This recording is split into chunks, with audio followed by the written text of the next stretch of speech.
Chào mừng bạn đã quay trở lại với Trọng Sinh Review, nơi chúng ta cùng khám phá những hành trình sinh tồn đầy ấn tượng, những công trình được tạo nên từ hai bàn tay trắng và những câu chuyện khiến hàng triệu người trên thế giới phải kinh ngạc. Hôm nay sẽ là một hành trình vô cùng đặc biệt.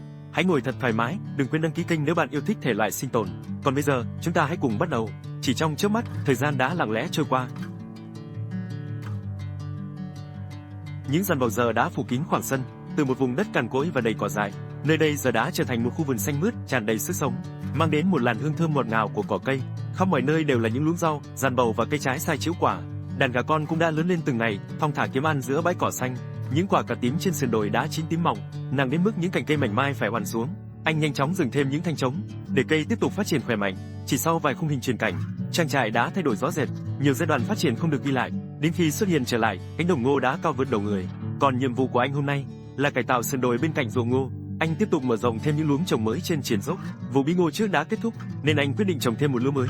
Ai từng sống ở vùng quê chắc đều hiểu, chỉ cần bảo quản đúng cách, bí ngô có thể để được nhiều tháng.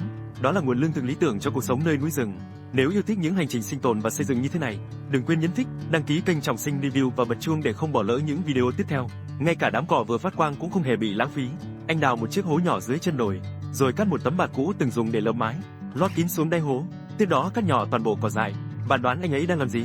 Đúng vậy, anh đang ủ phân hữu cơ. Một ít nước suối được đổ vào hố, sau đó phủ kín bằng tấm bạt. Chỉ cần thời gian, mọi thứ sẽ tự lên men. Còn con suối nhỏ chảy qua thung lũng này, anh cũng không muốn bỏ phí. Anh bắt đầu xếp đá thành một con đập nhỏ. Hai ống tre giống được đặt ở giữa để thoát nước. Các khe hở được trám kín bằng bùn và đất sét. Chỉ ít lâu nữa nơi đây sẽ hình thành một hồ nước nhỏ, không chỉ phục vụ việc nuôi cá, mà còn cung cấp nước tưới cho cả khu vườn. Quả là một ý tưởng rất thông minh. Trang trại ngày càng gọn gàng và hoàn thiện hơn từng ngày.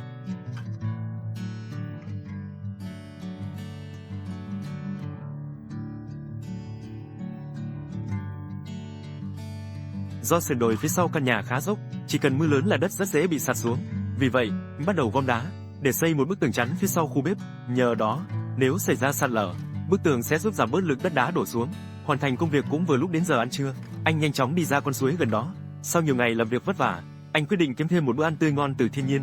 Mục tiêu lần này là những con cua suối. Loài cua này sống rất nhiều trong các khe đá, thịt chắc, ngọt và phần gạch cũng rất béo. Chỉ cần quan sát kỹ là có thể dễ dàng phát hiện. Chẳng mấy chốc anh đã bắt đủ cho bữa trưa. Phải công nhận, những con cua này có kích thước khá lớn. Có lẽ vì khu vực này rất ít người qua lại, nên chúng vẫn phát triển tự nhiên. Sau khi bắt đủ số lượng cần thiết, anh quay trở về. Chỉ cần rửa sạch rồi đem luộc chín, thêm một chiếc lá chuối làm khay là đã có bữa ăn hấp dẫn. Không cần quá nhiều gia vị, vị ngọt tự nhiên cũng đủ xua tan mệt mỏi sau một ngày lao động. Nhân tiện, mình muốn hỏi mọi người một chút, nếu được sống giữa núi rừng như thế này, bạn có sẵn sàng đánh đổi cuộc sống nơi thành phố không? Hãy để lại câu trả lời của bạn dưới phần bình luận nhé. Nếu bạn yêu thích những hành trình sinh tồn và xây dựng như thế này, đừng quên nhấn thích và đăng ký kênh Trọng Sinh Review để đồng hành cùng mình. Mỗi lượt đăng ký của các bạn là động lực để mình mang đến nhiều video hấp dẫn hơn. Còn bây giờ, hãy cùng tiếp tục khám phá hành trình này. Ngày hôm sau, anh bắt đầu dọn dẹp khu vực dưới giàn bầu. Nơi này trước đây từng được làm thành chỗ nghỉ chân, nhưng với khối lượng công việc hiện tại, anh gần như không có thời gian ngồi nghỉ. Vì thế anh quyết định tháo dỡ để dành diện tích mở rộng vườn rau. Ngay sau đó, anh dùng những viên đá đã chuẩn bị để tạo vền luống. Từng khu vực được phân chia rất gọn gàng. Tiếp theo là bổ sung thêm đất màu. Chỉ trong thời gian ngắn, một vườn rau mới đã hoàn thành.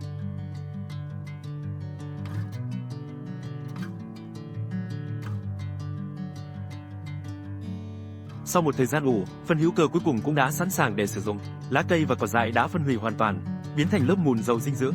Anh nhẹ nhàng rải đều lên từng luống đất. Loại phân bón này chứa nhiều nitơ và kali thuộc phân bón hữu cơ, đồng thời cải thiện độ tơi xốp của đất, giúp đất giữ ẩm tốt hơn và cây phát triển khỏe mạnh. Điều tuyệt vời nhất là tất cả đều được tận dụng từ những nguyên liệu sẵn có trong tự nhiên.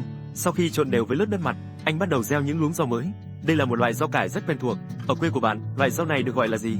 Còn đây là rau rền đỏ, một loại rau dân dã nhưng rất giàu dinh dưỡng. Bạn có thích món canh rau rền không? Hãy chia sẻ với mọi người ở phần bình luận nhé.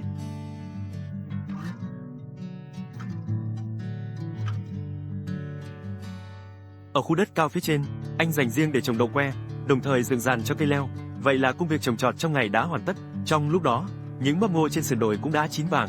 Đã đến lúc thu hoạch thành quả sau nhiều tháng chăm sóc. Dù video không ghi lại toàn bộ quá trình, nhưng thành quả trước mắt đã nói lên tất cả. Trước tiên, anh tưới nước cho những luống rau vừa trồng. Chúng đã bén rễ rất tốt và đang phát triển từng ngày. Chỉ cần chăm sóc đều đặn là đủ. Sau đó anh mang cuốc đến khu đất trống dưới chân đồi. Nơi đây đón nắng gần như cả ngày. Trước khi thu hoạch toàn bộ ngô, anh quyết định làm một sân phơi ngay tại đây. Chỉ thấy anh ấy trước tiên làm phẳng mặt đất, sau đó nhanh chóng lắp ráp khung chịu lực của nền tảng. Những tấm gỗ tận dụng từ công trình trước lại tiếp tục được sử dụng rất hiệu quả. Nhị đàn đã cố định chúng vào khung gỗ, xung quanh lại lắp đặt một vòng hàng rào cao 10 cm. Như vậy, ngô sẽ không bị rơi xuống đất nữa. đã hoàn thành việc xây dựng nền tảng. Anh ấy vác một cái rổ tre đi về phía sườn đồi, bắt đầu thu hoạch ngô. Những thân rơm chắc khỏe nâng đỡ những bắp ngô nặng trĩu. Nếu không thu hoạch ngay, sẽ bị những chú chim ăn sạch. Anh ấy lột bỏ những lớp vỏ ngô đã khô nắng. Một tay nắm chặt phần gốc ngô, tay kia dùng sức bẻ mạnh. Một tiếng cắc vang lên, những bắp ngô đầy đặn đã rời khỏi thân rơm. Những hạt ngô vàng óng, chắc mẩy, anh ấy tiện tay bỏ vào cái rổ tre trên lưng. Chẳng mấy chốc đã thu thập đầy một rổ. Chỉ cần đặt chúng lên nền tảng đã chuẩn bị sẵn để phơi, đợi cho đến khi độ ẩm hoàn toàn bay hơi thì có thể lưu trữ làm lương thực dự trữ. Nếu thấy video thú vị, hãy dành một giây nhấn đăng ký để ủng hộ Trọng Sinh Review nhé. Và đừng quên để lại bình luận, theo bản công trình tiếp theo anh ấy nên xây là gì. Mình sẽ đọc tất cả bình luận và trả lời những ý kiến thú vị nhất. Giờ thì chúng ta tiếp tục theo dõi nhé.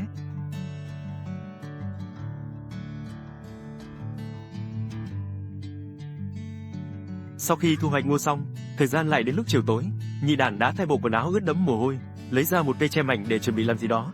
Chỉ thấy anh ta dùng kìm sắt bẻ một thanh thép thành hình chữ Z, chắc hẳn là dự định chế tạo một vũ khí để chuẩn bị đi săn. Sau khi buộc dây thun vào ống tre, anh ta lấy ra một quả trái cây để thử nghiệm hiệu quả, cảm giác cũng khá ổn. Vì vậy, anh ta mang theo đèn pin đi về phía con suối.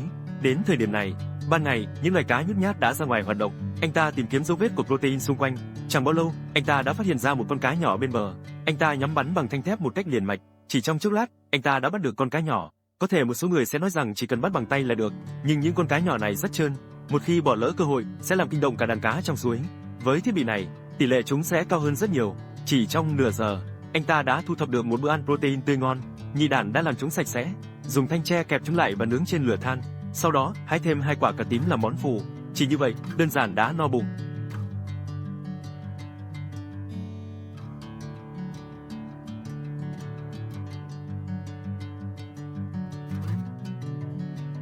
Những chú ong chăm chỉ đã ra ngoài từ sớm để lấy mật hoa. Nhị Đản của chúng ta cũng không phải là ngoại lệ. Vừa dậy đã mang theo giỏ tre chuẩn bị đi săn trong rừng. Những ngày gần đây, mưa xuân liên tục, măng trong núi chắc hẳn đã nhô lên khỏi mặt đất. Như những món quà từ thiên nhiên như thế này, anh ấy chắc chắn sẽ không bỏ lỡ. Ngay lập tức, anh đã gói lại một bó lớn. Tại chỗ, anh lột bỏ lớp vỏ thô của măng, cũng có thể giảm bớt trọng lượng. Sau đó, anh hái vài bông hoa chuối trên cây chuối. Chỉ cần xử lý đúng cách, loại bỏ vị chát bên trong, dùng để xào thịt ba chỉ hoặc xào trộn lạnh, tất cả đều là những món ngon hiếm có. Sau khi gói ghém đầy đủ thành quả, Nhị Đản bắt đầu đi về phía sau. Đột nhiên, một âm thanh lạ phát ra không xa. Nhị Đản cẩn thận chui vào bụi cây, thò đầu ra nhìn, hóa ra là một con lợn hoang dã bị kẹt trong khe đá. Anh ta lại gần quan sát mới phát hiện, con lợn xui xẻo này đã giẫm phải bẫy của thợ săn, rồi chạy trốn đến đây. Dây thép ở đuôi quấn vào khe đá khiến nó không thể tiến lên. Nhị Đản tốt bụng dùng vài bông băng bó vết thương cho nó, rồi cho vào giỏ tre mang về cứu giúp. Sự giàu có này khiến anh ta đi lại nhẹ nhàng hơn nhiều. Về đến nhà, Nhị Đản liền vội vàng bắt tay vào công việc, cuối cùng cũng nhặt được một con lợn rừng nhỏ. Anh ta dự định xây cho nó một ngôi nhà gỗ sang trọng để nuôi dưỡng. Chỉ thấy anh ta dọn dẹp một khu đất bằng phẳng dưới nền tảng phơi, từ trong rừng tìm về một số cây tre chắc khỏe, cắt chúng thành những đoạn có chiều dài phù hợp và để sang một bên chờ sử dụng. Sau đó không làm nền móng mà đặt gỗ trực tiếp trên mặt đất. Sau khi cố định các tấm ván với nhau, thì đã hình thành một nền tảng nhỏ để đỡ. Tiếp theo, Nhị Đản đóng một cây gỗ vào 4 góc, tại 2 đầu của cây tre, chặt ra những lỗ xuyên qua, đan chéo chúng vào các cây gỗ ở góc. Như vậy, một chuồng heo vững chắc đã hoàn thành. Nếu là bạn bắt được một con lợn rừng như thế này, bạn sẽ chọn nuôi hay làm thịt? Hãy để lại câu trả lời của bạn dưới phần bình luận, mình rất muốn xem lựa chọn của mọi người. Nếu yêu thích những video review sinh tồn và xây dựng giữa thiên nhiên như thế này, đừng quên nhấn like, đăng ký kênh Trọng Sinh Review và bật chuông thông báo để không bỏ lỡ những hành trình hấp dẫn tiếp theo. Sự ủng hộ của các bạn chính là động lực để mình tiếp tục mang đến những video chất lượng hơn. Còn bây giờ, chúng ta hãy tiếp tục theo dõi xem điều gì sẽ xảy ra tiếp theo nhé. Để ngăn chặn việc chú lợn bị cảm lạnh do mưa, một mái che để tránh gió và mưa vẫn là cần thiết. Nhị Đản cắm những cây tre đã được xử lý vào lòng đất, xung quanh chuồng heo là một khung mở rộng ra ngoài. Sau đó đặt các thanh ngang lên đỉnh cột, sử dụng dây thép tự nhiên để buộc chặt. Cấu trúc mái cao ở phía trước và thấp ở phía sau, có thể giúp nước mưa thoát nhanh hơn. Tiếp theo, cũng lắp đặt các mảnh tre theo dạng lưới. Như vậy, khung mái tre xung quanh đã bắt đầu lộ diện, chỉ cần phủ lên bằng lá cọ lớn, thành viên mới có thể dọn vào ngay.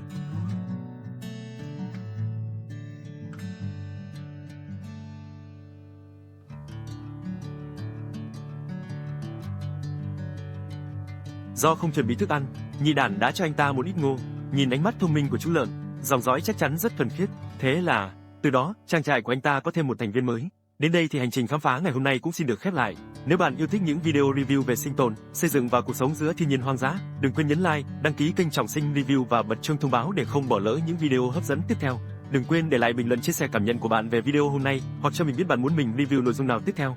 Mình luôn đọc và trân trọng từng ý kiến của các bạn. Cảm ơn các bạn đã dành thời gian theo dõi đến những giây cuối cùng. Chúc các bạn luôn mạnh khỏe, bình an và hẹn gặp lại trong những video tiếp theo trên Trọng Sinh Review. Xin chào và hẹn gặp lại.